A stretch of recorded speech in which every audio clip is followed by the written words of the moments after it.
नमस्कार मंडळी.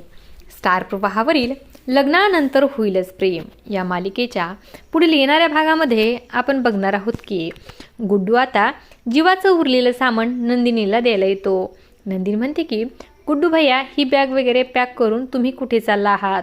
गुड्डू म्हणतो की मी माझ्या गावी चाललोय, कारण जीवा भैया नसताना आता माझा इथे थांबून काहीच उपयोग नाही. पण जाताना मला तुम्हाला काहीतरी सत्य सांगायचं आहे. जीवा भैया कधीच चुकीचे नव्हते. हळदी कुंकवाच्या दिवशी तुमचा जो व्हिडिओ व्हायरल झाला होता तो मीच दारूच्या नशेमध्ये सोशल मीडियावर टाकला होता, आणि तुम्ही जीवा भैयांना चिठ्ठी लिहिताना पकडलं होतं ना, ती चिठ्ठीसुद्धा माझ्याकडूनच पाण्यात पडली होती आणि मीच त्यांना नवीन चिठ्ठी लिहायला सांगितली. आणि त्या दिवशी तुम्ही पाणी समजून जी दारू प्यायलात ना, तीसुद्धा मीच आणली होती माझ्यासाठी. तुम्हाला त्रास होईल असं जीवा भैया कधीही वागणार नाही. खरं तर माझ्यामुळेच तुम्ही दोघं एकत्र न येता दूर झाले. नंदिनी भाभी, पण मी तुम्हाला एवढंच सांगेल की जीवा भैया खरंच खूप सच्चा माणूस आहे. त्यांच्यासोबत राहून त्यांच्या डोळ्यात मी तुमच्यासाठी जे प्रेम पाहिले ना, ते कोणीच करू शकत नाही. गुड्डू तर निघून जातो, पण मात्र त्याचे शब्द आता नंदिनीच्या डोक्यात फिरत असतात.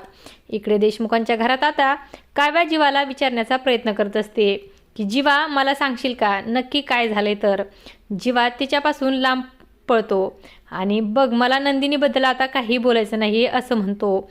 अगं हरलोय मी आता, मला नंदिनीकडे प्रेमाची भीक मागायची नाहीये, आणि तसंही असं मागितलेलं प्रेम कोणाच्याही मार्गी लागत नाही. तर काव्या म्हणते की जीवा देशमुख, तू हरलाय. अरे जीवा, माझ्यासमोर कोणतेही मार्ग नव्हते ना. रम्याने गुरुजींना फोन केला होता की रम्या आणि पारचं लग्न होणार आहे, तेव्हा मी तुला फोन केला होतास, आठवतं का तुला? आणि तेव्हा तूच मला सांगितलं होतंस ना, जे आपलं आहे ते आपल्याला मिळणारच. मग तू अशी हार मानतोयस का? अशी हार मानून कसं चालेल जीवा? आपल्याला आपल्या पार्टनर्सना मिळवायचं आहे. जेव्हा फक्त एवढंच तू फक्त एवढंच लक्षात ठेव की आता आपण आपल्या यशापर्यंत पोहोचलोय. फक्त थोडीशी अजून मेहनत घ्यायची, मग आपल्याला आपलं प्रेम मिळेलच. त्याच वेळी तिथे आता पार्थ येतो आणि तो काव्या आणि जीवाला असं बोलताना बघतो. तर काव्याचे काही शब्द त्याला आठवतात आणि बॅड इंटेन्शन नसताना ती तर खऱ्या मित्राप्रमाणे जीवाला समजवत असते. पण मित्रांनो, त्यावेळी आपल्याला काही असे सीन हायलाईट करून दाखवलेत की पार्थच्या मनात या दोघांबद्दल संशय निर्माण होतो, पण असं काही झालेलं नसतं. उलट पार्थ आता त्या दोघांचाही संवाद पॉझिटिव्हपणे घेतो आणि जीवा काव्याने आपलं प्रेम मिळवण्यासाठी किती मेहनत घेतली हे पार्थच्या लक्षात येतं. त्याचमुळे पार्थ वेळ न घालवता लगेच काही गाडी काढतो आणि नंदिनीच्या घरी येतो.